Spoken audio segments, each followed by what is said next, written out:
Jai Hind students. In our previous class, we discussed about the combination of resistance, and there were especially two type of the combination of resistance. Especially first one is series combination and second is parallel combination. And we practiced some questions on these concepts. Today we will study heating effect of electric current. You know, when electricity passes through a circuit, you get the work by an appliance.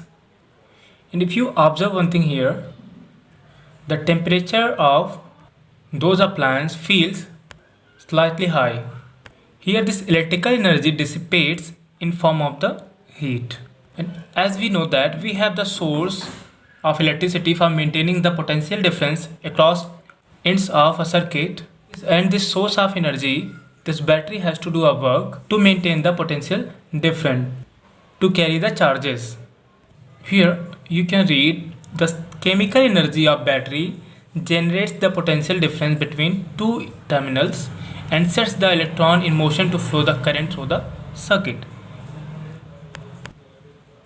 In circuit, we can observe one thing here, the flow of electron is from negative terminal to positive terminal, and inside battery it is from positive to negative terminal.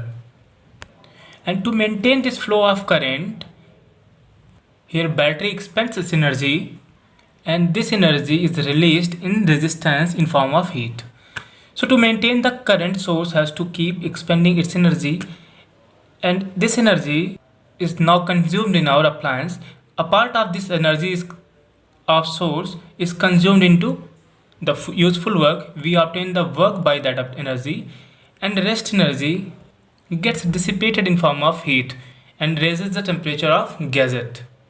Sometimes this property offers advantages and sometimes disadvantages.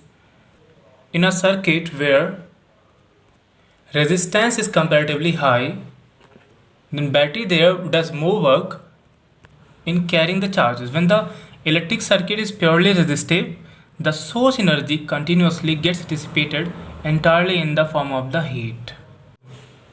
And this effect of generation of heat in an appliance or in a circuit or in a resistor is called the heating effect of electric current. We have magnetic effect of electric current that we will study in our next topic. And first effect that we get here is heating effect.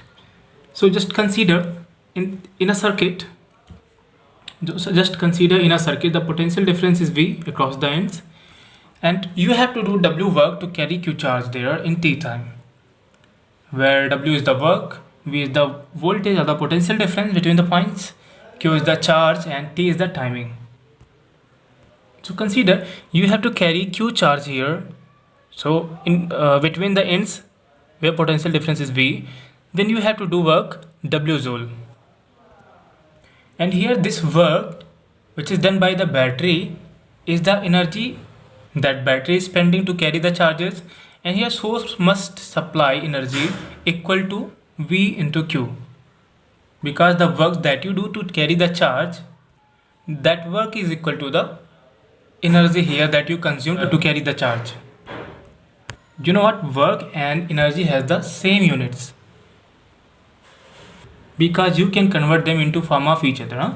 So source must apply energy equal to VQ in time t, which is W here. The work done is equal to energy which is dissipated from the battery. This work is going to be dissipated in the circuit in form of heat. And we know that if we here find out the work done in unit time, that is called the power. So here if you find power, so that is what? That is work per second or work per unit time, or energy drained from the battery per unit time. So consider for 1 second, work is done W upon T, because W is the total work, that is equal to VQ. You know that W is equal to VQ, and if we divide W by T, we will get the power here, and power is what? Work done per unit time. And here if we divide the W by T, we will get the power. And We know W is equal to VQ, and this VQ is divided by T now, so that becomes VQ upon T, and we know what Q is equal to IT. So eventually we get here unit work per unit or power is equal to V into I. Now if you say this is the power that is being drained from the battery is V into I, voltage into current. What if battery spends its current for T seconds, then we can multiply this power, which is the work per unit, by T, and we will get VIT. And here this energy, which is VIT, which is here provided by the battery, get dissipated in resistors in form of heat. So this total energy is now converted into heat, and this is what P into T, power into timing, for what timing you provided the energy there, and that is equal to heat. So H becomes VIT, and if you put value here, V equals IR, that will be what? I square RT. So H is equal to, put here IR, so I square RT. And these are two formulas that you have to mug up for your numerical purpose. So if a battery, if in a circuit current I is flowing in the circuit and resistance of the circuit is R, and current flows for T seconds, in that case total heat produced or dissipated is as Joule. This formula is known as Joule's law of heating, and Joule said that here heat dissipated, this law implies that heat dissipated or heat produced in a resistor is directly proportional to the square of the current which is flowing in the circuit. Heat produced is directly proportional to resistance, and heat produced directly proportional to the time. So if for more time you are if you are providing electric current in a circuit, you will get more heat, and for more current, if you are providing excess current, you will get more heat there too. And resistance also matters here. If a conductor has higher resistance, it dissipates more energy. So this dissipation of heat energy is used in several forms in appliances like electric iron, electric geyser, whatever we have.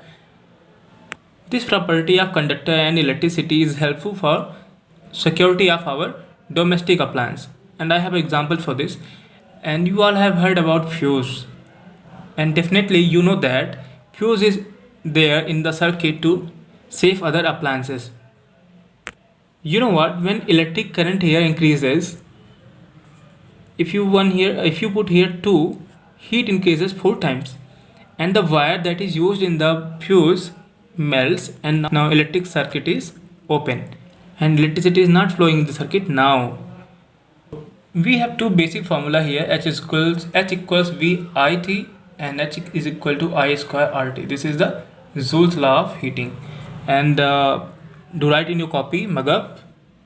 You will get some questions on this formula.